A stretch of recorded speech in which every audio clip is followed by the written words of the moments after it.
नमस्ते, सत श्री अकाल, आदाब। आप सुन रहे हैं रेडियो उड़ान और मैं हूं आरजे नरेश। वापस आ गया हूं एक और ब्रांड न्यू एपिसोड लेके। और इस ब्रांड न्यू एपिसोड में हमेशा की तरह जो शो आपको मिलता है वो नहीं है, क्योंकि आज मैं लेकर आया हूं अपने दो स्पेशल गेस्ट। स्पेशल गेस्ट क्यों, ये आपको कुछ देर में पता चल जाएगा, क्योंकि हम शो में आज आपके साथ हैं। इसमें एक इवेंट की भी हम बात करने वाले हैं, जो स्पेशली कल से यानी कि 6 अक्टूबर से इवेंट स्टार्ट होगा। 3 दिन का ये इवेंट है जो दिल्ली में इस टाइम होने वाला है, उसके रिगार्डिंग बात करेंगे। लेकिन इस इवेंट से जुड़े हुए दो दिग्गज मेरे साथ हैं इस वक्त, उनकी बातें हम आपके साथ करवाएंगे। इनफैक्ट उनकी बहुत सारी बातें आपको आज पता चलेंगी यहाँ से, क्योंकि ये शो लाइव है और आप हमारे साथ जुड़ सकते हैं। और जुड़ने के लिए आज जो माध्यम आपके पास मीडियम अवेलेबल है वो हमेशा की तरह शो का ऑफिशियल कॉन्टैक्ट नंबर यानी कि 9015173846, या फिर इस नंबर के साथ साथ आप इस नंबर को व्हाट्सएप के थ्रू भी इस्तेमाल कर सकते हैं। अपने text message, WhatsApp voice note या फिर व्हाट्सएप टेक्स्ट मैसेज के थ्रू अपनी बातें शेयर करें। अगर हमारे जो दो आर्टिस्ट हैं, ये महान आर्टिस्ट जो हमारे साथ हैं, इनसे आप कुछ पूछना चाहते हैं, कुछ कहना चाहते हैं, या कुछ सजेशन या कुछ भी बात आपके मन में है जो आप इनके साथ शेयर करना चाहें या पूछना चाहें, तो बिल्कुल आप हमें शेयर कर सकते हैं। और इसके अलावा अगर आप फीडबैक देना चाहें तो फीडबैक देने के लिए हमेशा से आपके पास अवेलेबल है रेडियो उड़ान की वेबसाइट www.radioudan.com। और फीडबैक सेक्शन में जाएं, शो का नाम दिल से दिल तक चूज़ करें और साथ में अपनी ईमेल आईडी टाइप करें और जल्दी से अपना फीडबैक, सजेशन, जो भी आपके मन की बात है वो पोस्ट कर दें और वो हमारे पास ज़रूर पहुंच जाएगी। तो बेसिकली आज आप हमारे इस तरह से हमसे हमारे साथ जुड़ सकते हैं। और इस जुड़ने की वजह है कि आज हमारे साथ दो स्पेशल गेस्ट हैं। 6 अक्टूबर से लेके 8 अक्टूबर के दौरान दिल्ली साकेत में एक इवेंट हो रहा है। परंपरा नाम की ये सीरीज़ है जो मेरे ख्याल से हर साल होती है, और इसमें बहुत से आर्टिस्ट परफॉर्म करते हैं और परफॉर्मेंस के साथ साथ इसको ऑर्गेनाइज भी करवाते हैं। तो हमारे साथ आज दो बड़े नाम हैं। एक मैं आपके साथ शेयर कर रहा हूँ, राधा रेड्डी सर हमारे साथ हैं, जो हमारे साथ इस वक्त लाइव जुड़ रहे हैं। इसके साथ साथ एक और नाम जो आपने सुना होगा, जिसको इस नाम की, इनफैक्ट इस नाम को किसी परिचय की मोहताज नहीं है, शुभा मुदगल आज हमारे साथ हैं। मैं आप दोनों का तहे दिल से पूरी रेडियो उड़ान की टीम की तरफ से और अपनी लिसनर्स की तरफ से शो में हार्दिक स्वागत और अभिनंदन करता हूँ। बहुत बहुत धन्यवाद। तो ये हमारे दोनों गेस्ट, और क्योंकि अब हमारे लिसनर्स को जब स्पेशल गेस्ट आते हैं तो उनके बारे में जानने की बहुत इच्छा रहती है, बहुत मन होता है कि उनके बारे में हम वो चीज़ें जानने की कोशिश करें जो शायद हम सोशल मीडिया पे या जो प्रोफाइल आर्टिकल्स होते हैं उसमें नहीं मिल पाते। तो मुझे लगता है फीमेल फर्स्ट, तो शुभा जी इसके साथ हम शुरू कर सकते हैं कि कुछ हमारे सुनने वालों को बताएं अपने बारे में। आप इलाहाबाद से हैं और कुछ बातें, थोड़ा सा इंट्रोडक्शन हमारे सुनने वालों के लिए। बहुत बहुत धन्यवाद आपको, आपने आमंत्रित किया मुझे और ये अवसर दिया कि आपके श्रोताओं से मैं कुछ बातचीत कर सकूं। आपने सही बताया, मेरा जन्म, मेरी परवरिश इलाहाबाद में हुई, जहां मेरे माँ और पिताजी विश्वविद्यालय में, इलाहाबाद विश्वविद्यालय में अंग्रेजी विभाग में अध्यापक थे। तो मैं संगीतज्ञों की या कलाकारों के खानदान की तो नहीं हूँ, लेकिन संगीत प्रेमियों के खानदान की हूँ। और मेरे माँ और पिताजी ने मुझे भरसक प्रोत्साहन दिया कि मैं संगीत सीख सकूं। और ये मेरी खुशकिस्मती कह सकते हैं आप कि हमारे देश के एक बहुत ही बड़े विद्वान, कलाकार, रचनाकार, वाग्यकार पंडित रामाश्रय झा जी, उन्होंने मुझे शिष्य के रूप में स्वीकार किया इलाहाबाद में। उन्होंने ही मुझे गाने की तालीम, गाने की शिक्षा दी, और उनकी कृपा, उनके सिखाने की वजह से, उनकी शिक्षा की वजह से मैं, जो कि एक संगीतज्ञों के खानदान की नहीं हूँ, मुझे उन्होंने एक तरह से जैसे कुम्हार कच्ची मिट्टी को गढ़ता है, वैसे ही मुझे सिखाकर उन्होंने मुझे संगीत का वरदान दिया। बिल्कुल, संगीत का वरदान दिया। और आपने बताया नहीं, आपने शुरू में डांस सीखना भी शुरू किया था लेकिन छोड़ दिया बाद में। बचपन में तो सबको शौक होता है नाचने का, और मुझे भी था। तो माँ और पिताजी ने सबसे पहले मुझे और मेरी जो एक ही मेरी बहन है, इकलौती बहन, मुझसे जी 3 साल छोटी रागिनी। तो जी हम दोनों को उन्होंने कथक नृत्य, क्योंकि उत्तर भारत में अ, जब तक हमारे राजा रेड्डी गुरुजी नहीं थे, तब तक जी। तो नॉर्थ में कथक का ही बोलबाला था। उसके अच्छा। बाद ऐसे इन जैसे लोगों की वजह से उत्तर भारत में भी लोगों को ये अवसर मिला कि जो दक्षिण भारत की परंपरा है उन्हें जी। जान सकें, सीख सकें। लेकिन हम्म। जब मैं बच्ची थी तो इलाहाबाद में हमें कथक सीखने का अवसर मिला और हम्म। बहुत अच्छा लगता था। माँ की साड़ियों से हमारा कॉस्ट्यूम बनता था और कुछ उनके गहने वहने पहन के हम सब चक्कर वक्कर ले लेते थे थोड़ा थोड़ा। लेकिन जल्द ही मुझे माँ ने ये सुझाव दिया कि मैं वोकल म्यूजिक भी सीखूं, और हम्म। धीरे धीरे मैं उसमें बिल्कुल पूरी तरह से, आप कह सकते हैं कि डूब गई सीखने में। और आज तक डूबी डूबी चली रही हूँ आपके साथ। तो ये मैडम ने ये बात छोड़ दी थी, इसलिए मैंने उनको याद दिला दिया कि ये भी हमारे लिसनर्स को पता होना चाहिए कि शुरू में इन्होंने डांस सीखना भी शुरू किया था, वो भी कथक शुरू किया। तो ये है शुभा मुदगल, जो आप इस वक्त हमारे साथ रेडियो उड़ान पे हैं, और हम एक स्पेशल शो लेकर आए हैं अपने सभी लिसनर्स के लिए। इनके साथ साथ हमारे साथ गुरुजी राजा राधा रेड्डी सर हैं। सर, आपका भी बहुत बहुत स्वागत फिर से एक बार, और थोड़ा सा हमारे सुनने वालों को अपने बारे में बताएं। जिस तरह शुभा जी बोले हैं, वो डांस जी के उनका शौक था संगीत, तो उसी तरह हम लोग को रेड्डी कम्युनिटी के हैं, हम लोग डांस नहीं सीखना चाहिए, बट हमको बचपन से डांस का जो शौक था, मुझे भी अनफॉर्चुनेटली राधा को, अगर जी। राधा मेरे साथ नहीं होती, हमारा नाम इतना तो सही नहीं था, तो हम्म। दोनों के पीछे बहुत भाग होता। तो हम जो है हैदराबाद आने के बाद एक ट्रेडिशनल गुरु से मिलकर, तो वेदांतम प्रहालाक्षर ट्रेडिशनल गुरु उनके एल टूर में रहते हैं, और हम जी हैदराबाद में। तो वहाँ से हम दोनों, राधा और मैं, बाहर जाके जी। ट्रेडिशनल हम्म। जी। सिखाते हैं। हम्म। तो सीखने के बाद हमें आंध्र प्रदेश गवर्नमेंट का स्कॉलरशिप मिला दिल्ली आने के। ओके। हम दिल्ली आए 2000 से। उसके बाद में सीखने के बाद हम वापस जा रहे थे। जी। एक तमिल ऑर्गेनाइजेशन ने, नहीं राजा जी आप जो है आज नहीं जा सकते, हमारा अच्छा।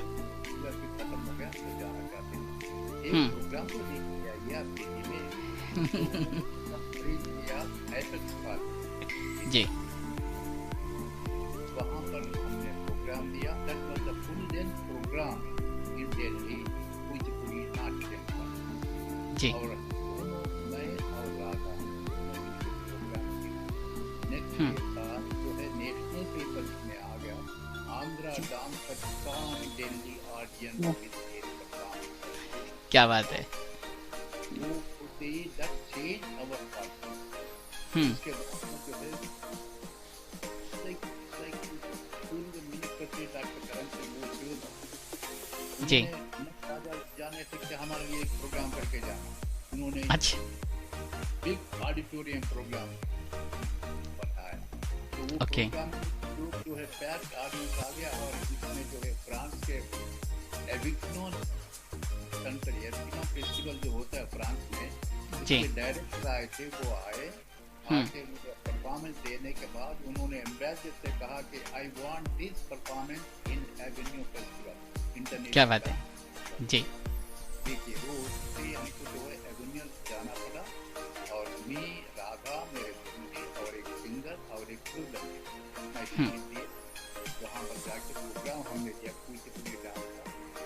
हम दोनों जब राजा राधा दशावतार वहाँ पर परफॉर्मेंस किए जी। परफॉर्मेंस के बाद ग्रीन में जाते हैं तो ताली बजने लगा, ताली बंद नहीं, तो वो अच्छा। डायरेक्टर हमको बोलने लगे, हमसे पहले रशियन डांसर्स का 20 डांसर्स का प्रोग्राम हुआ था। ओके। तो हमारा ये दशावतार देख के जो है स्टैंडिंग ओवेशन मिला 5 मिनट, फिर हम स्टेज पे बुलाए, हम जाके नमस्कार किए, फिर वापस ग्रीन में चले गए। इस तरह 9 बार हमको स्टेज पे बुलाए। क्या बात है। जाके नमस्कार स्टेज पे किए, तब जो है 5-10 मिनट बजा के फिर बाद में क्या बात है। न्यूज़पेपर में पूरा, टीवी में पूरा आ गया, इंडियन जी dance amazing, what a beautiful performance करके आ गया। जी दैट चेंज आवर क्लासमेट। और यहाँ दिल्ली आने के बाद यहाँ के प्रधानमंत्री, यहाँ के गवर्नमेंट हमको बोल के, Raja Radha you are not going to Hyderabad, जी that's a beautiful, your dance style is very beautiful, you have to stay here, यहीं पर रहना पड़ेगा, दिल्ली में रह के आप इस आपके ब्यूटीफुल डांस को वर्ल्ड फेमस करो यहीं से। हैदराबाद जाओ मुझे सिर्फ आप अपने नेटिव प्लेस वालों को, तेलुगु वालों को परफॉर्म करेंगे, यहाँ पर रहना। तो यानी कि सबको दिखाना है। यहाँ पर दिल्ली में रह गए और दिल्ली से दूर करके सारे जगत में जो है परफॉर्मेंस करके we got this beautiful dance on the cultural map of the world. उस वक्त से हम कंप्लीटली डेडिकेटेड करते हैं dance. We Radha and Radha sister Kaushalya, then हमारे दोनों बेटियां भी, यामिनी रेड्डी और Bhavana Reddy, completely dedicated to this Natyam, Bharatiya Natyam. Bharatiya Natyam, जी क्या बात है। Provides a unified for universal institution है नाट्य तरक्की, और ये सिखाना, परफॉर्मेंस करना और फेस्टिवल्स करना, बड़े बड़े कलाकारों की प्रतिभागी है।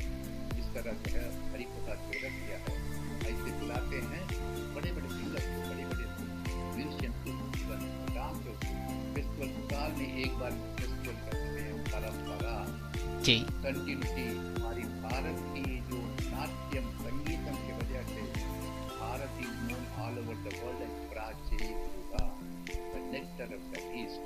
तो वी आर कंप्लीटली डेडिकेटेड। ये परंपरा फेस्टिवल करके हम बड़े बड़े कलाकारों को बुला के हमारी आने वाली परंपरा को सुनाना चाहते हैं, दिखाना चाहते हैं। भारत परंपरा फेस्टिवल हम लोग खरीद। तो ये परंपरा जो सीरीज है, जो एक श्रृंखला है, जो हर साल होता है 6 अक्टूबर से, यानी कि कल से और 8 तारीख तक ये होगा। दिल्ली साकेत में ये इवेंट चल रहा है, तो जो स्टार्ट होगा उसमें लोग जा सकते हैं। और आज बड़ा अच्छा लग रहा है मुझे भी कि 2 अलग अलग विधाओं के कलाकार हमारे साथ हैं। और मज़े की बात ये है कि अक्सर जब हम अपने स्पेशल गेस्ट के साथ होते हैं तो उनकी चॉइस के गाने प्ले करते हैं, लेकिन मेरा आज बिल्कुल कोई मन नहीं है कि गाने प्ले किए जाएं। जब हमारे पास प्लेबैक सिंगर हो तो मतलब रिकॉर्डेड गाने प्ले करने का कोई तो नहीं बनता है। तो मैम, एक म्यूजिकल जो ब्रेक है वो आपके थ्रू होना चाहिए और मेरे ख्याल से कुछ फॉक हो जाए। वैसे मैं लोक संगीत की विशेषज्ञ तो नहीं हूँ, लेकिन इलाहाबाद में पली बढ़ी मैं, और मैंने ठुमरी जो विधा है उसको भी मैंने सीखा है। तो इस विधा में कुछ कुछ लोक संगीत का भी असर दिखता है, विशेषतः जो ऋतु संबंधी गीत प्रकार होते हैं। जैसे बारिश होती है तो कजरी गाई जाती है, होली के समय होरी गाई जाती है, बारिश होती है या तीज होती है तो उस समय झूले गाए जाते हैं। तो एक आपको ऐसा ही एक झूले का गीत सुनाती हूँ मैं, उसकी कुछ पंक्तियां। झूला झूले हाँ झूला झूले नंदलाल संग राधा गुजरी, झूला झूले नंदलाल संग राधा गुजरी, झूला झूले हाँ झूला झूले हो झूला झूले नंदलाल संग राधा गुजरी। बहुत खूब, बहुत खूब, क्या बात है। ये लाइव परफॉर्मेंस है, ये ब्रेक हमारा म्यूजिकल छोटा सा ब्रेक। और आज कोई भी गाना प्ले नहीं करूंगा, मैंने सुबह ही डिसाइड किया था कि आज कोई गाने प्ले नहीं होंगे, आज सारे गाने इन्हीं के साथ होंगे। तो इस वक्त हम रेडियो डान पे शुभा मुदगल और साथ में गुरुजी राजा राधा रेड्डी जी सर हमारे साथ हैं। इन दोनों के साथ एक स्पेशल शो, क्योंकि 6 अक्टूबर से 8 अक्टूबर के बीच एक परंपरा श्रृंखला जो एक इवेंट है जो हमारे भारतीय संस्कृति को दर्शाता है, उसका एक सीरीज एक इवेंट होने वाला है दिल्ली में, यानी कि कल से ये शुरू होगा साकेत में। उसी सिलसिले में ये स्पेशल शो है और उसके बारे में हम बातें कर रहे हैं। और इनकी दोनों की भी आज हमको मौका मिला है तो कोशिश कर रहे हैं कि इनसे भी काफ़ी कुछ जानने को मिलेगा। मैम, आपने बताया कि म्यूज़िक में आपने शुरुआत की और अपने इंट्रोडक्शन में जैसा बताया, तो ये सफ़र अगर आप लिसनर्स को बताना चाहें तो ये सफ़र एक्चुअली कैसे देखती हैं कि अब जब आपने लगभग मेरे ख्याल से 70-80 के आसपास से जब ये संगीत का सफ़र शुरू किया और आज तक का जो दौर है इसमें बहुत परिवर्तन आए हैं, बहुत चेंजेस आपने देखे हैं म्यूज़िक की फॉर्म में या अलग अलग तरीके से उसको बदलते हुए देखा है, तो समय के साथ चलते रहना और इस सफ़र में किस तरह के उतार चढ़ाव देखे आपने? देखिए, एक बात आपने बिल्कुल सही कही कि परिवर्तन आते रहते हैं और उनके साथ साथ ही हमें चलना पड़ता है, लेकिन एक बात में कोई भी परिवर्तन नहीं आता है, वो ये कि हमारी हैसियत क्या है। हम पहले भी संगीत के विद्यार्थी थे, आज भी संगीत के विद्यार्थी हैं। वो संगीत के सेवा करने का अवसर जो हमें मिला है, वो उसमें कोई परिवर्तन नहीं आता और हम सीखते रहते हैं, निरंतर सीखते रहते हैं। ये जरूर होता है कि हमें मंच पर गाने का अवसर मिलता है, लेकिन वो विद्यार्थी जीवन कभी पूरा नहीं होता। बाकी जैसे आपने कहा कि समय के चलते पारंपरिक संगीत जो है हमारी, कुछ लोग ऐसा मानते हैं कि उसे समझना बहुत मुश्किल है, बहुत जटिल है, ये बहुत कठिन है ये। लेकिन अगर ऐसा होता तो मैं उनसे ये प्रश्न करती हूँ कि एवेन्यू में कुचिपुड़ी नृत्य देखकर लोग पागल क्यों हो जाते, या पंडित रविशंकर जी का सितार सुन के विश्व भर में लोग पागल क्यों हो जाते। तो जो संगीत की भाषा है उसको, वो एक जगह सीमित नहीं रहती, उसका जादू सब जगह सर चढ़ के बोलता है। अब टेक्नोलॉजी में चेंजेस आते हैं, तो पहले कहाँ हम लोग मतलब रेडियो पर गाने जाते थे तो रेडियो स्टेशन पर जाते थे। आज आप और गुरुजी और हम सब ऑनलाइन बात कर रहे हैं अपने अपने घरों से।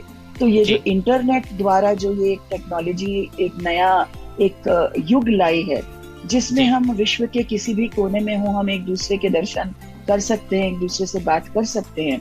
ये एक नई चीज है हमारे लिए। पहले हम या तो मंच पर गाते थे या फिर रेडियो पे रिकॉर्डिंग करते थे जो प्रसारित होती थी, लेकिन उसको प्रसारित करने का साधन हमारे हाथ में नहीं था। आज तो मैं घर पे बैठ के भी आपको अपना गाना सुना सकती हूँ, माइक लगा के, लाइट्स लगा के।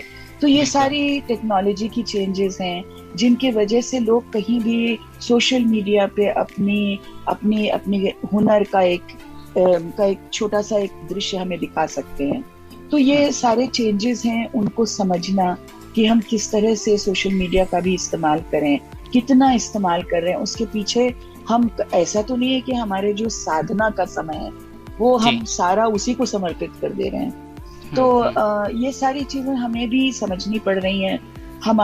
जब हमने सीखना शुरू किया था तो मुझे कभी इंटरनेट के बारे में सोचा ही नहीं था, लेकिन आज मैं आपके साथ बात कर रही हूँ तो धीमे धीमे मुझे लगता है आर्टिस्ट जो होते हैं वो बड़े अडेप्टेबल होते हैं। वो कोई भी युग आए उसमें वो रच बस जाते हैं, और उसी तरह हम भी कोशिश कर रहे हैं कि परंपरा को बरकरार रखते हुए जो हमें हमारे गुरुजनों ने शिक्षा दी है वो हम आप सबसे बांट सकें।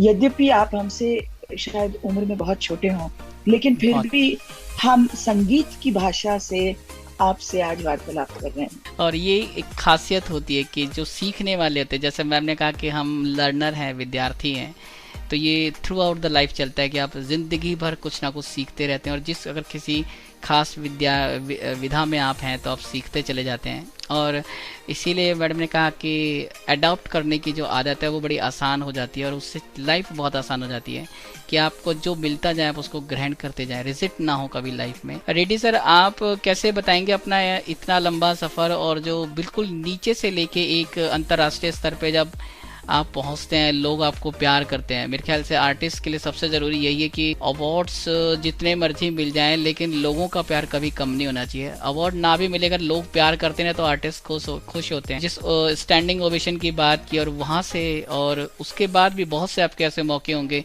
जब आपको लोगों ने बहुत प्यार किया होगा। तो एक छोटी जगह से एक नीचे से एक ऊपर तक आने का जो सफ़र है वो कैसे बता सकते हैं आप अपने अनुभव में?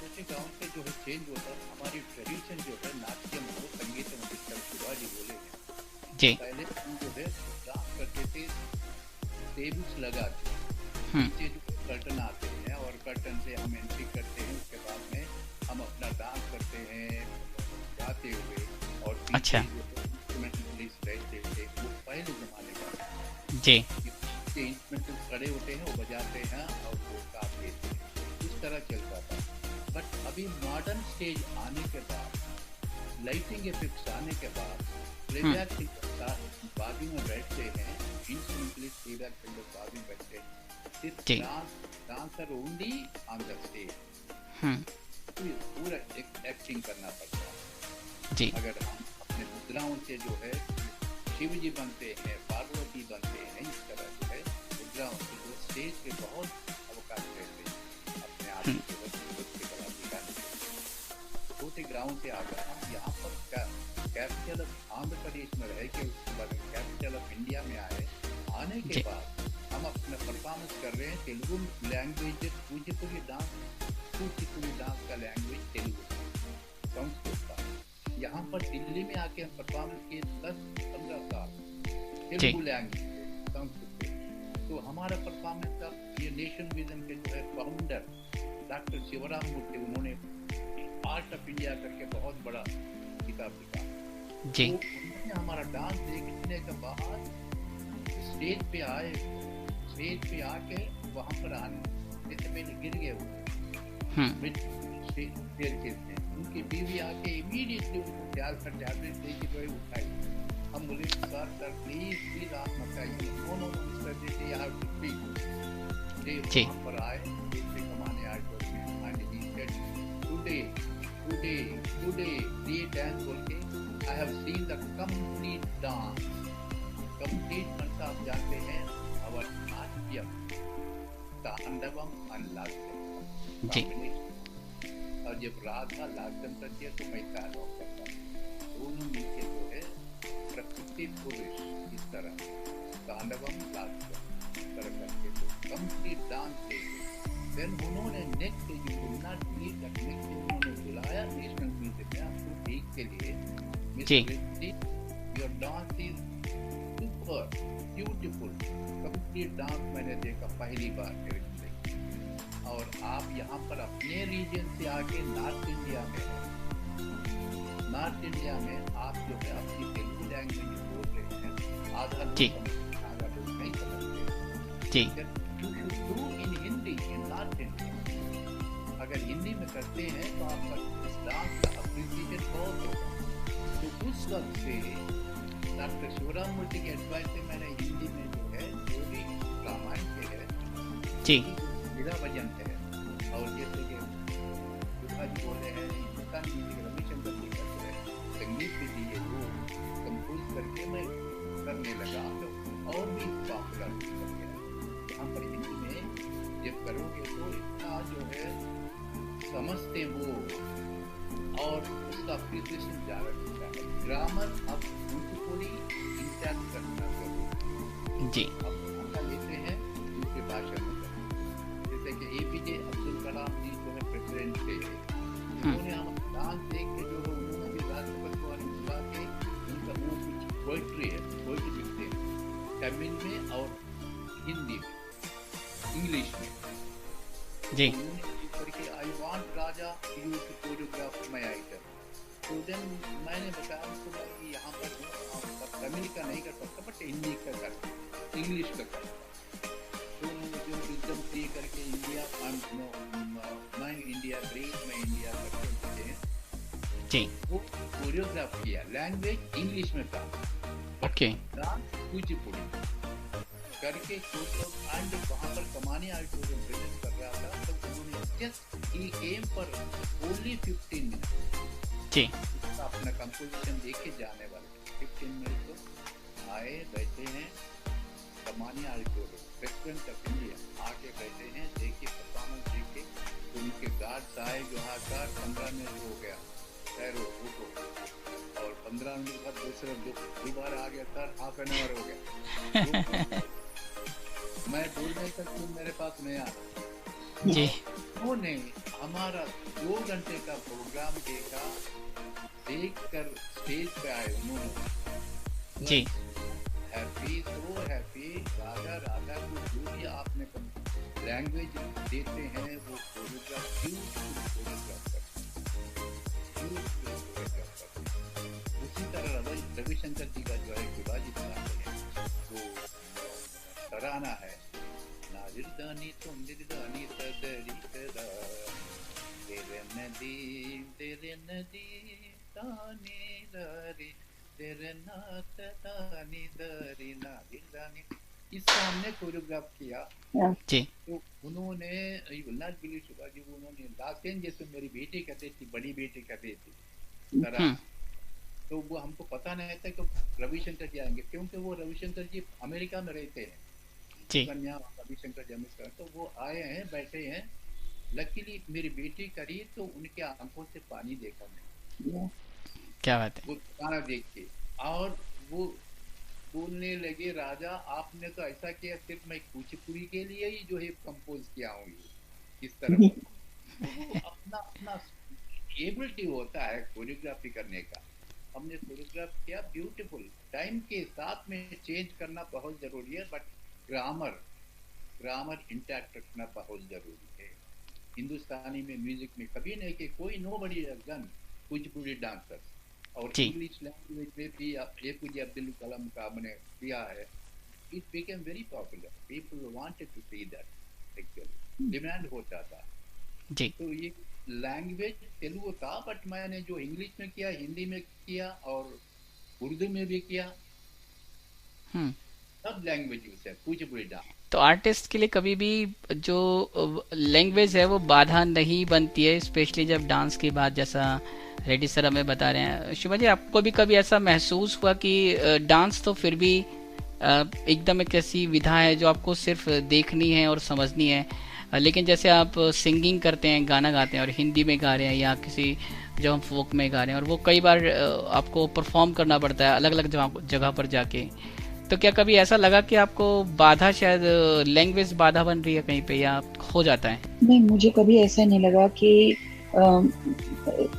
लोग जो ऐसे श्रोता जो हिंदी ना समझते हो, ब्रज भाषा ना समझते हो, उनको भारतीय संगीत नहीं पसंद आएगा, क्योंकि जैसा मैंने पहले भी आपको कहा था कि कला की एक बहुत ये बड़ी शक्ति होती है कि वो ये सारी जो बाधाएं, जो बाउंड्रीज हमने बना दी हैं, चाहे वो भाषा की हो या प्रांतों की हो।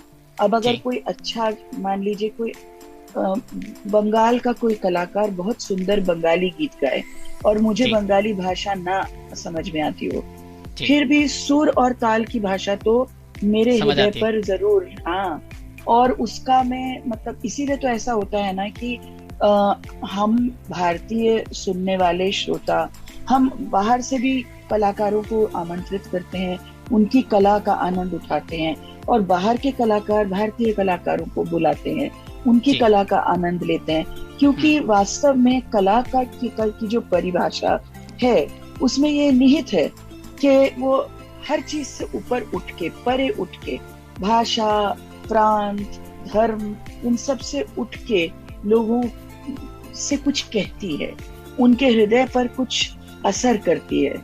इसीलिए तो कला को इतना सशक्त माना गया है। कला को इसीलिए इतना सशक्त माना गया है। फिर से एक म्यूजिकल ब्रेक की बारी, तो अगला गाना कौन सा? नहीं, फिर तो आप आएंगे ही नहीं कल मेरे कार्यक्रम में, सारा कुछ यही सुन लेंगे तो। नहीं, आप कुछ पुराना सुना दीजिए। बाजी का प्रोग्राम हम पहले दिन क्यों रखे हैं? शुभम उनका, हाँ जी बिल्कुल। Shubham, good luck, best of your performance होता है उनके हृदय से, उनके गाने से, इसलिए हमने शुभा जी का पहले दिन रखा प्रोग्राम। हम लोगों को लालच दे रहे हैं कि थोड़ा थोड़ा सुने और उसके बाद पूरा सुनने जाएं। पर मैं आपको एक और भी चीज बता दूं कि राजा जी और राधा जी, इनकी बेटियां, सब इनके शिष्य बहुत ये प्रतिष्ठित कलाकार हैं, बहुत इनका बिजी शेड्यूल रहता है, और ऐसा नहीं कि मैं इनसे बहुत बार मिलती हूँ, लेकिन कुछ हमारा, जब एक कलाकार दूसरे कलाकार को बुलाता है ना, तो वो इनविटेशन बहुत स्पेशल हो जाता है। देखिए, ऐसे तो मैं गाती रहती हूँ इधर भी उधर भी, लेकिन इन जैसे कलाकारों से जब मुझे निमंत्रण मिलता है तो वो मेरे लिए एक बहुत बहुत स्पेशल इनविटेशन होता है।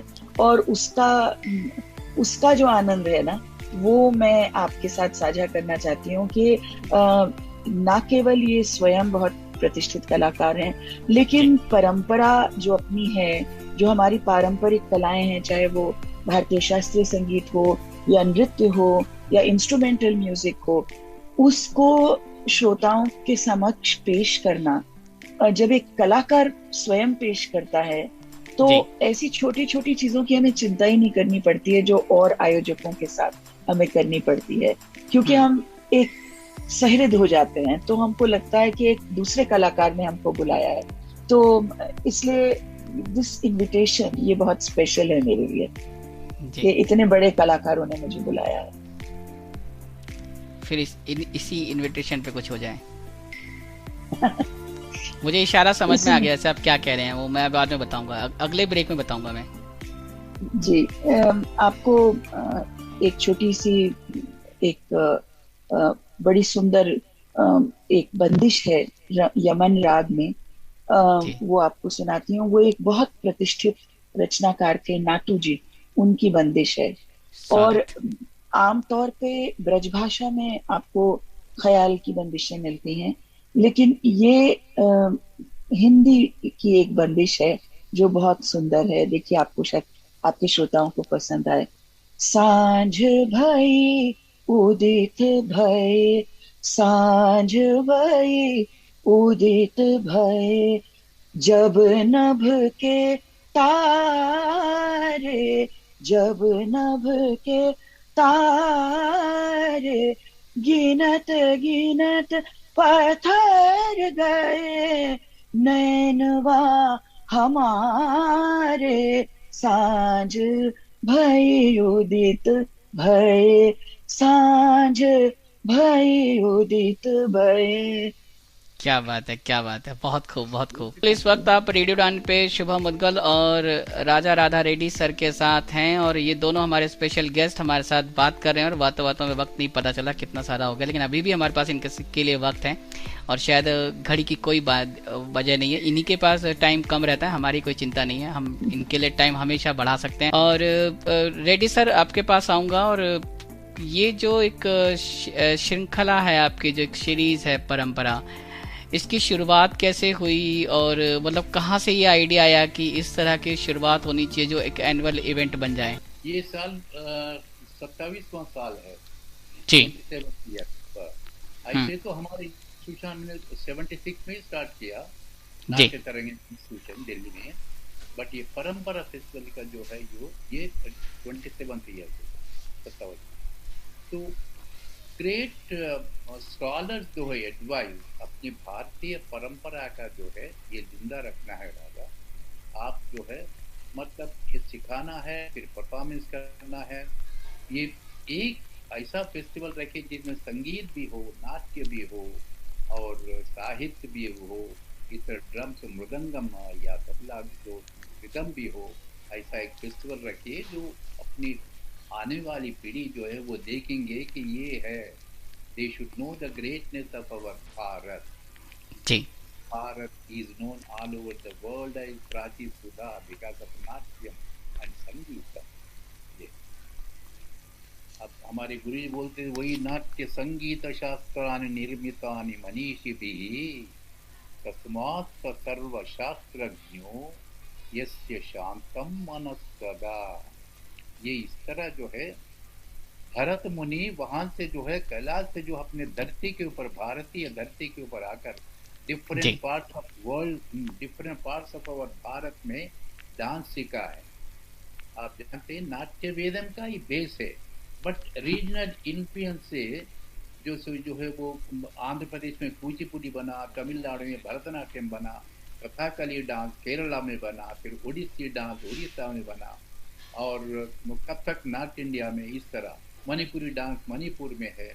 तो रीजनल इन्फ्लुएंस की वजह से वो डिफरेंट है, बट वो शास्त्र एक ही नाट्य वेदम का पेश है। इसलिए यहाँ पर जितना वैरायटी है और अपना नाट्य संगीत का और कहीं पर नहीं। जैसे कर्नाटक संगीत शिवाजी बोलते हैं हिंदुस्तानी म्यूजिक और कर्नाटक म्यूजिक, इसमें डिफरेंस है, बट रीजनल साउथ इंडिया में जो है कर्नाटक म्यूजिक है, नॉर्थ इंडिया में जो है हिंदुस्तानी म्यूजिक है। तो इसको परंपरा को रखने के लिए राजा आप जो है डांस भी रखिए, म्यूजिक भी रखिए एंड रिदम भी रखिए, इस तरह जी सजेशन दिया गया हमको। तो हमने इसको परंपरा फेस्टिवल को साल में एक बार जरूर करना चाहिए। तो ये जी भगवान करे, भगवान के आशीर्वाद से हम लोग कर रहे हैं। जितने दिन हम जिएंगे इतने साल हम ये करते रहेंगे परंपरा फेस्टिवल। और हमारी परंपरा कितनी युगों से संगीत और नाट्यम वैदिक टाइम से है, 3000 साल पहले से हमारे भारत में है ये म्यूजिक। तो इसको हम म्यूजिक और डांस को, इसको परंपरा नाम से हम प्रचार कर रहे हैं। कलाकारों को बुला के जो है ये प्रदर्शन दिलवा के हमारे आने वाली पीढ़ी को इसको दिखा रहे हैं, सुना रहे हैं।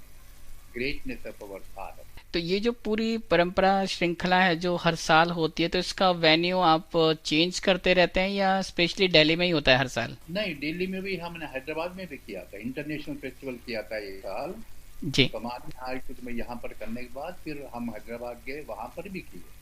But mostly capital of India में हम करते हैं। यहाँ पर हमारा इंस्टीट्यूशन है ना, यहाँ पर करते हैं।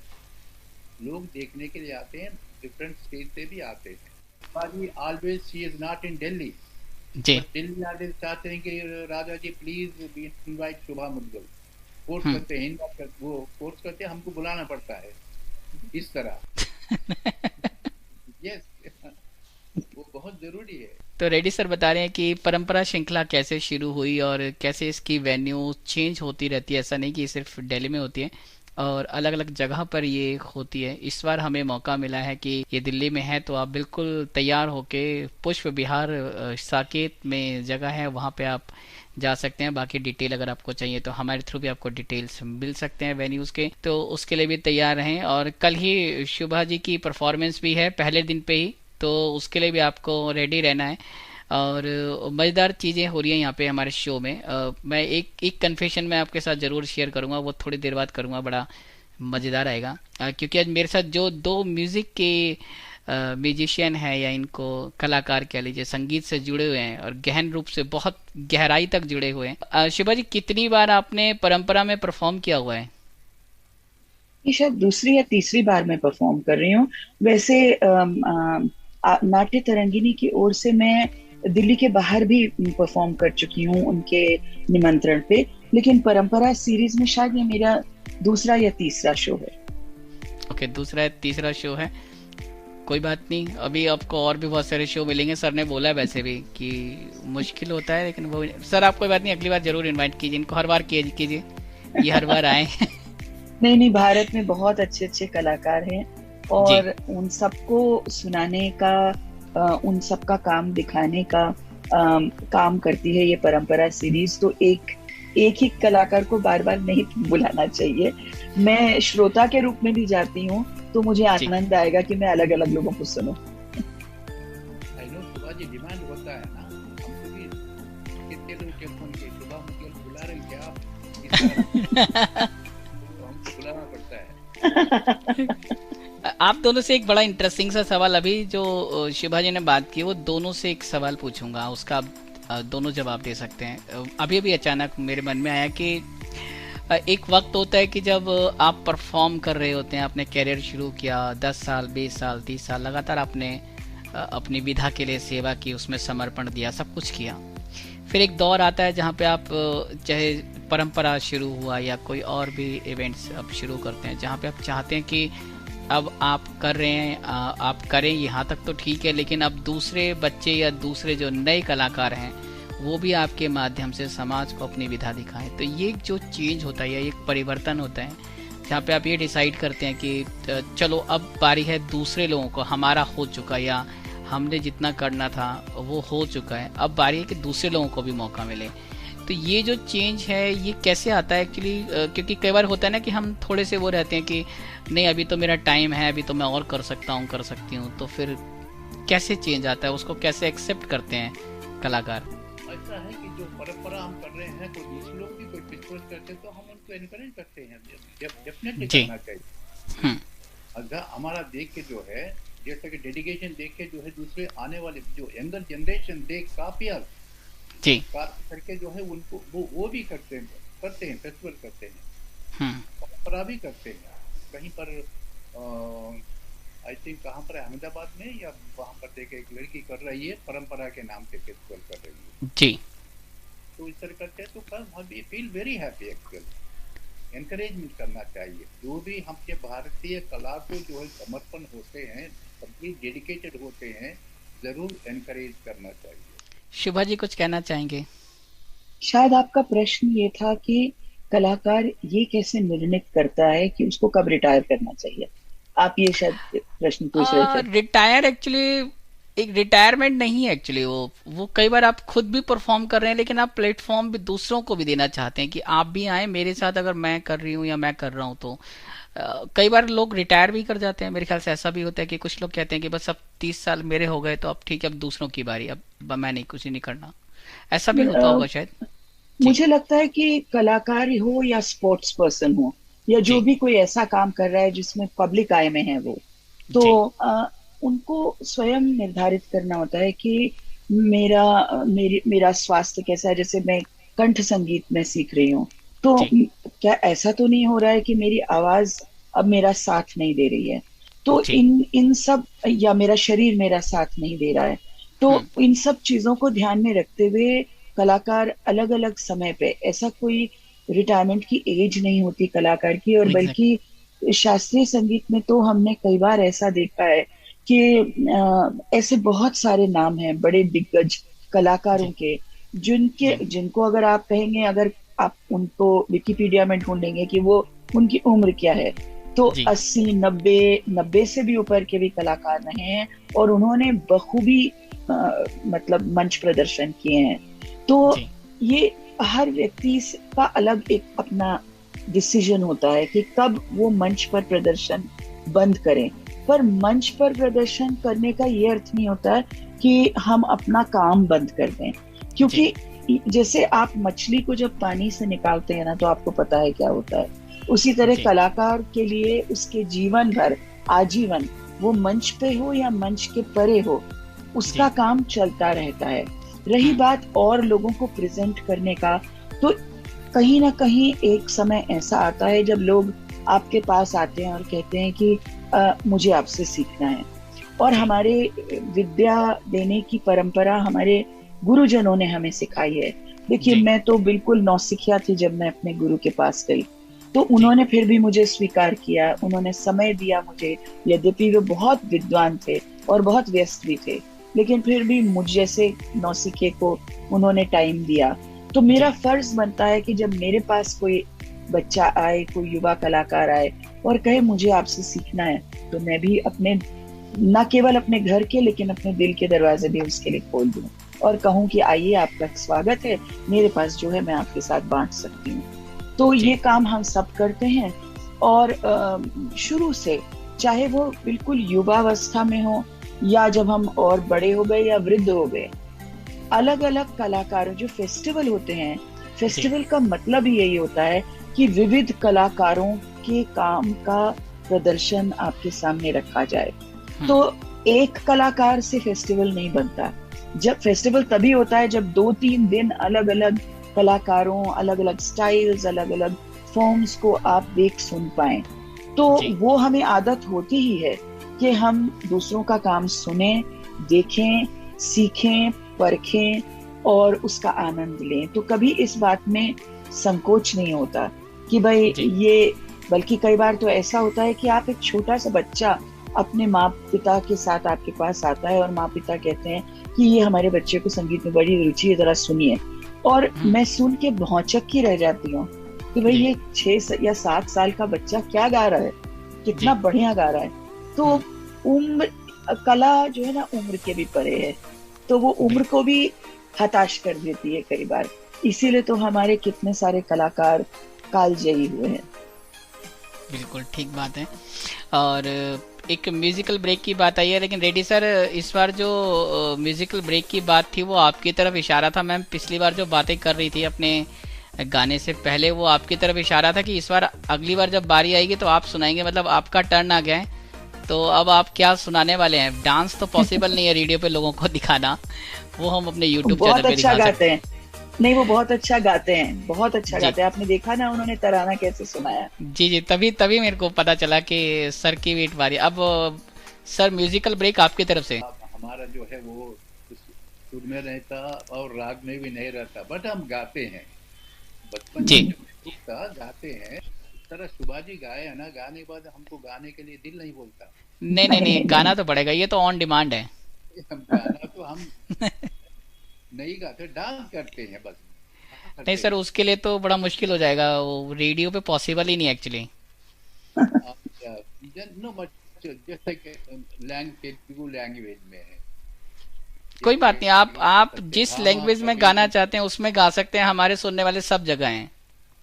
तेलुगु में, तमिल में, कन्नड़ में, जिसमें आपका मन करे सब कुछ। कुचिपुड़ी डांस का जो है प्रमुख आइटम जो है भामा कलापम है। सत्य भामा कृष्ण की जो है जी जी पत्नी बनती है सत्य भामा, वो प्रवेश धरु में एंट्री करते हैं। जी जो है धैमी धैमी धैमी तक धैमी धैमी तकदी को तक तकता दिखे न तुम तकदी को तक तकता दिखे न तुम तकदी को तक तकता दिखे न तुम ता भामने सत्य भामने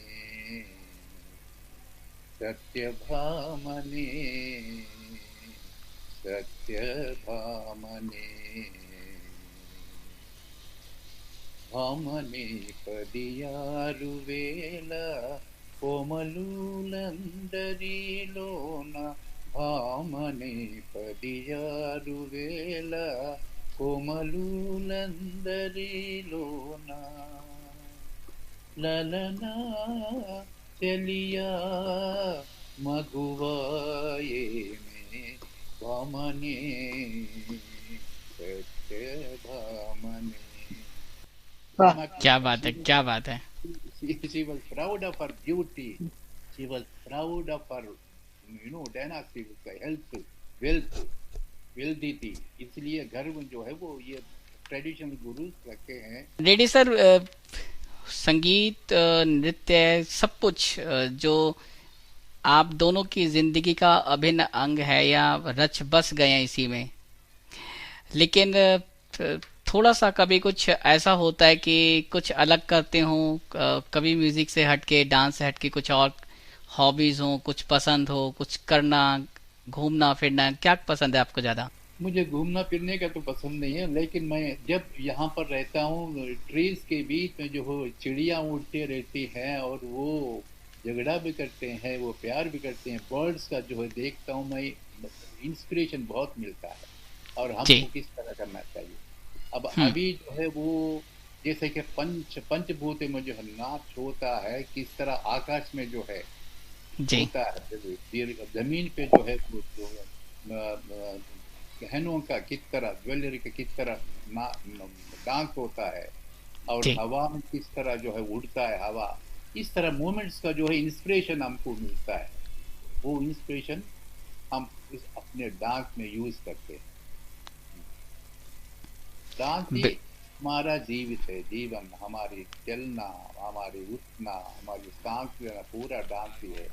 जिस तरह जी। शिवाजी जो है वो संगीत का वो है ना, इस तरह हमको डांस ही डांस। हर तरफ डांस ही डांस है, और जहाँ भी आप देखें प्रकृति पूरी भरी पड़ी है, और जितनी भी हम चीजें देखते हैं, आप ढूंढना चाहें तो आपको संगीत मिलता है, नृत्य मिलता है। शुभा जी, आपको क्या पसंद है कि जब गाना नहीं गा रहे हैं, रियाज नहीं कर रहे हैं, तो उसके अलावा और क्या चीजें पसंद आती हैं? जब मैं छोटी थी ना, तो मेरा मुझसे लोग पूछते तुम क्या बनोगी बड़ी होके, तो मैं कहती थी कि मैं वेट, मतलब जो पशु चिकित्सक होते हैं ना, जी मुझे पेट्स का बहुत शौक है।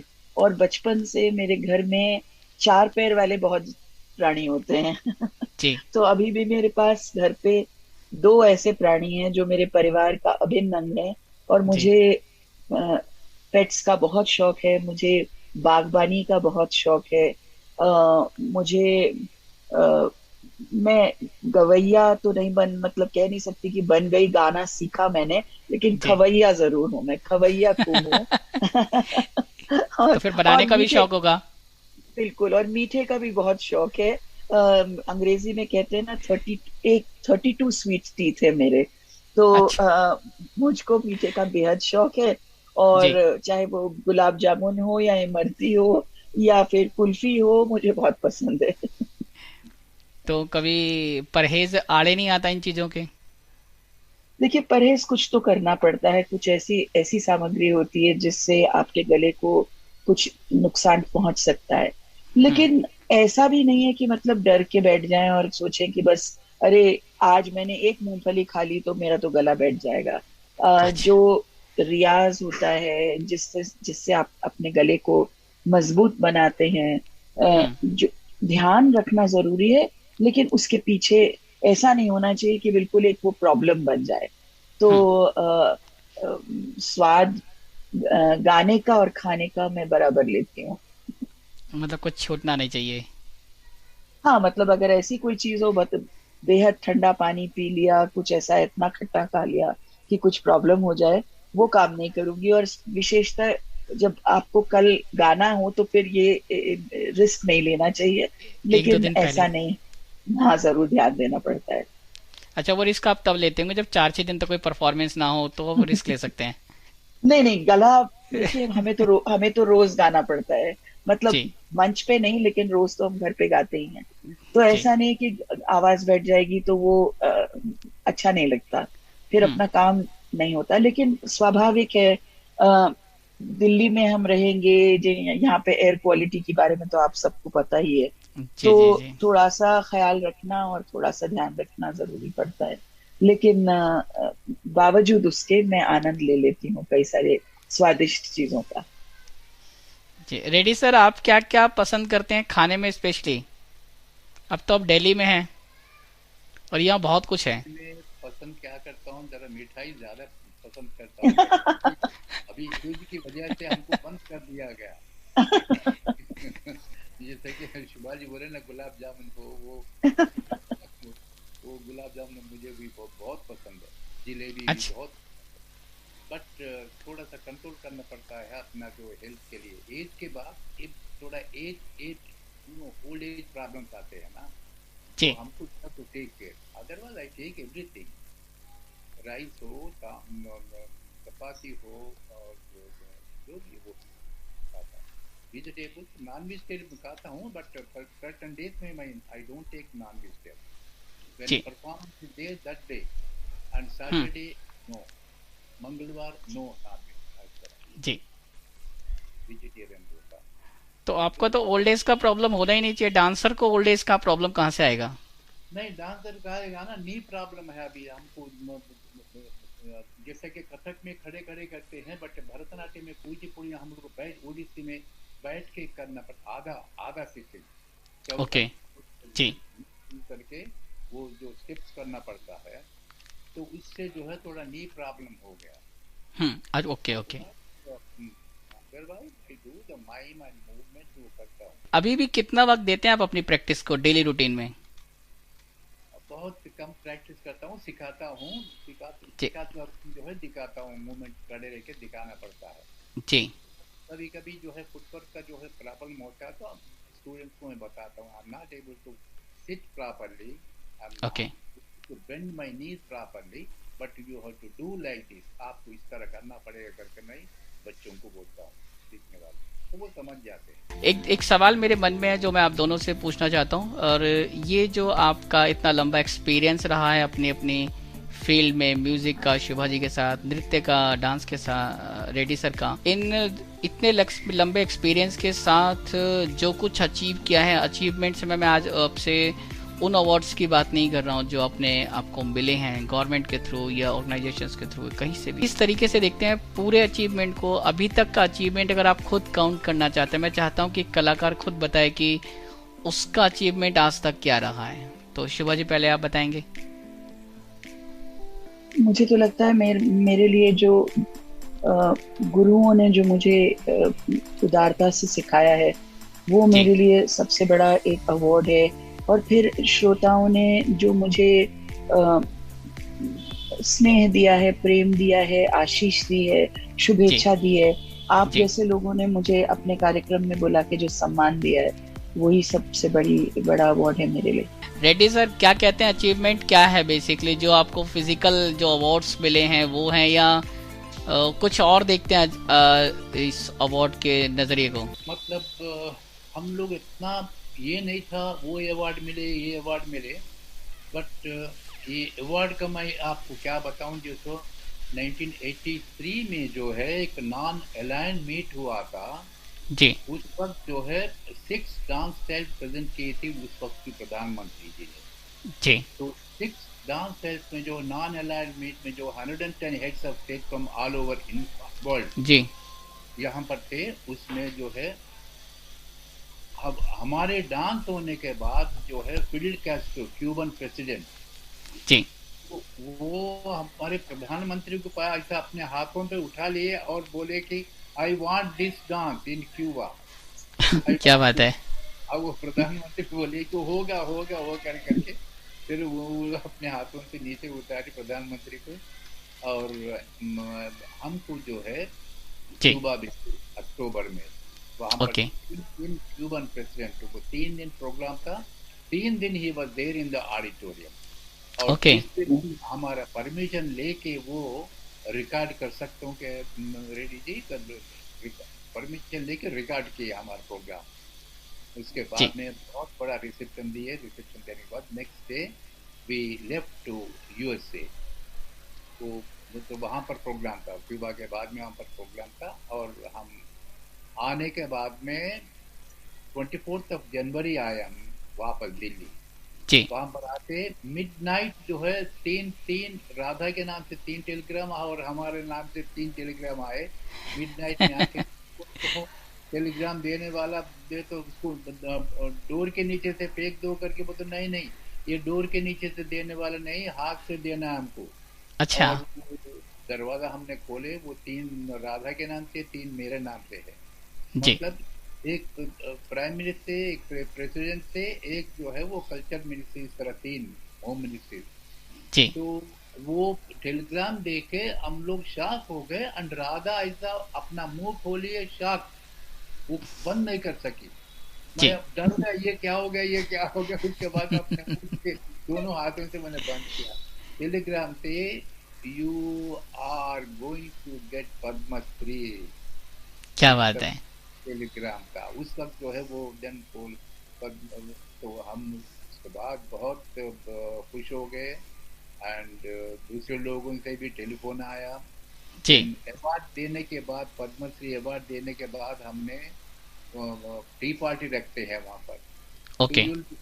टी पार्टी में जो है प्रधानमंत्री भी रहते हैं, राष्ट्रपति भी रहते हैं। वो तो प्रधानमंत्री आके what do you feel Raja and Radha, नहीं आप ही ने दिया हमको अवार्ड करके, हमें नमस्कार किया प्रधानमंत्री को, हमने नहीं दिया Raja. You will be surprise to know that I got a telegram from Cuban president.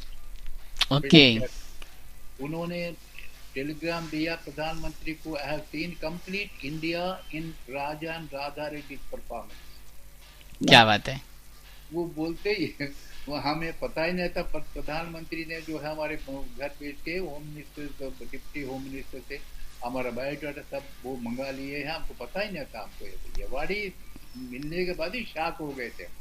तो इस तरह अवार्ड दिया गया बिकॉज ऑफ क्यूबन प्रेसिडेंट। वो टेलीग्राम दिए, he has seen the complete India in Raja and Radha Reddy performance. Not to, give little pat on the back actually. I thought awards होना चाहिए, but award जबरदस्ती नहीं होना चाहिए, नहीं लेना चाहिए। Exactly. तो माहौल ये अवार्ड तो आपके जो टैलेंट के ऊपर जो है वो अगर देते हैं तो that's a different thing. So we were so happy. The government of India has given Padma Shri to. And that was the first time from one family both got together individually. इससे पहले किसी को नहीं मिला था। Exactly, तो यही वो बात है जो खुशी मिलती है ना, इसलिए मैंने पूछा कि कौन सा अवार्ड या क्या अचीवमेंट आप फील करते हैं। शुभा मैम, आपको कैसे पता चला 2000 में कि आपको पद्मश्री के लिए नॉमिनेशन है और आपको मिलने वाला है? मेरे घर पे एक सूचना आई थी कि मैं असल में उस वक्त दिल्ली में नहीं थी, लेकिन मुझे पता चला कि एक सूचना आई है जिसमें कहा गया कि आपको इस अवार्ड के लिए चुना गया है और आप इसे स्वीकार करेंगी या नहीं। तो अच्छा। मुझे तो लगा कि कोई ऐसे ही मजाक कर रहा है लेकिन मुझे लगा अरे मुझे कैसे दिया जा रहा है ये। लेकिन फिर बाद में देखा कि नहीं, जो लेटर आया है वो ऑफिशियल है। तो इसलिए गुरुओं को याद किया, अपने घर के बड़ों को याद किया और कहा कि हाँ, ये बहुत गर्व की बात है मेरे लिए कि आपने मुझे इस योग्य समझा। तो यानी कि पहले आपको डाउट हो रहा था कि किसी ने ऐसे ही लेटर भेज दिया? हाँ, जरूर मुझे लगा कोई मेरे मित्र हैं जो मजाक कर रहे हैं मेरे साथ। चलते चलते आप दोनों उस जनरेशन से, जैसे मैं कह रहा हूँ कि जिस जनरेशन की हम बात कर रहे हैं, जो लोग आज हैं, हालांकि कला का स्तर या डांस म्यूजिक का जो लेवल है वो चेंज जरूर हुआ है, लेकिन उसमें गिरावट आई है, शायद ऐसा कुछ नहीं कह सकते, क्योंकि कला हमेशा विकसित होती है, आगे बढ़ती है, और उसी दौर में उसी के साथ हम आगे बढ़ रहे हैं। तो क्या मैसेज, क्या संदेशा है जो आप अपने सुनने वालों को, या जो आपने अपनी विधाओं में किसी भी क्षेत्र में हो, चाहे संगीत में हो, डांस में हो, या कुछ और करना चाह रहे हो, तो कैसे उनको प्रोत्साहित करेंगे? मैं तो मुझे लगता है आज का युवा वर्ग बहुत सुधी है, बहुत समझदार है। तो मैं तो उनसे कहूंगी कि आज आपको ये सहूलियत है कि आप विश्व भर का संगीत सुन सकते हैं, विश्व भर की कलाओं का आनंद उठा सकते हैं, और आप जरूर, आपको उठाना चाहिए। हर जगह का संगीत और कला आपको समझनी चाहिए, परखनी चाहिए। लेकिन आप ही हैं जो आप अपने देश की जो पारंपरिक कलाएं हैं उनको आगे ले जा सकते हैं। तो ये जिम्मेदारी भी आपके ही सर पर है और आप इसे बखूबी निभाएंगे, ऐसा मुझे लगता है, मुझे विश्वास है। और मैं तो सिर्फ आपसे ये कह सकती हूँ कि इस ओर भी आप ध्यान दें। विकास बहुत ही इम्पोर्टेंट है, हर प्रकार का विकास, लेकिन आपकी जो पारंपरिक कलाएं हैं उनसे आप परहेज ना करें और उनको ध्यान से उसी तरह रखें, संजो के रखें, आगे लेके बढ़ाएं जैसे कि आप देश को ले जाना चाहते हैं, उसी तरह। चाहता हूँ कि हमारा भारत का नाम सारे जगत में है बिकॉज ऑफ नाट्यम संगीतम जी। वैदिक टाइम से ये है, और हमारा गुरुकुल सिस्टम भी इतना प्रमुख था कि देश विदेशों से लोग आके हमारे गुरुकुल से, गुरुओं से वो अपनी धर्म भी सीखना चाहते हैं, सीख के जाते हैं उस वक्त। 2 महीने 3 महीने ट्रैवल करके इस तरह मशहूर भारत सारे जगत में। और ये हम भारत की परंपरा को हमको जिंदा रखना है। एंड नाट्यम संगीतम, ये जो कलाएं हैं भारत की, ये सारे जगत में प्रचार होना चाहिए। सारे जगत ये इसको एडमायर करते हैं। हमारा स्टॉकहोम में प्रोग्राम होने के बाद, स्वीडन स्टॉकहोम प्रोग्राम होने के बाद, वहाँ का जो यूनेस्को का चेयरमैन बेंट हैगर, वो स्टेज पे आके हमारे परफॉर्मेंस देखने के बाद ये बोले कि Reddy ji please, and audience को बोले, today what we have seen the dance, that whatever America, Australia, Europe or London or Paris, they are doing the dance, it is a copy of Indian dance only। इस तरह क्या बात है, इस तरह देखो इंडियन डांस। तो हमारी नाट्य कला को, संगीत कला को जीवित रखना और हमारी आने वाली पीढ़ी को जो है इसका बड़ापन बोलना, उसको सिखाना हमारा धर्म है, यही हमारा जीवन है। यही हमारी जो धरोहर है वही हमारा जीवन है और उसी को संजो के रखना है। ऐसा हमारे दोनों इस विशेष गेस्ट, स्पेशल गेस्ट जो आज हमारे शो में हैं, और वक्त है एकदम हम आपसे कहेंगे बाय बाय। और पूरी टीम की तरफ से, सभी लिसनर्स की तरफ से इन दोनों का बहुत बहुत धन्यवाद करते हैं। और इतना सारा वक्त दिया, देखिए कितना वक्त हो गया, 1 घंटे से ज्यादा का वक्त इन्होंने हमारे साथ बिताया है और उतनी बातें हमारे साथ की हैं। और कल के इवेंट के लिए आप लोग बिल्कुल तैयार हो जाएं कि कल आपको साकेत पुष्प विहार में पहुंचना है, जहां पे ये इवेंट होगा, परंपरा सीरीज। और भी डिटेल्स अगर आप चाहें तो आप हमसे ऑफिशियल कांटेक्ट के थ्रू शेयर कर सकते हैं, जो हमने आपको शुरू में शो के दौरान बताए थे। Thank you ma'am, thank you sir, thank you, God bless you, God bless you.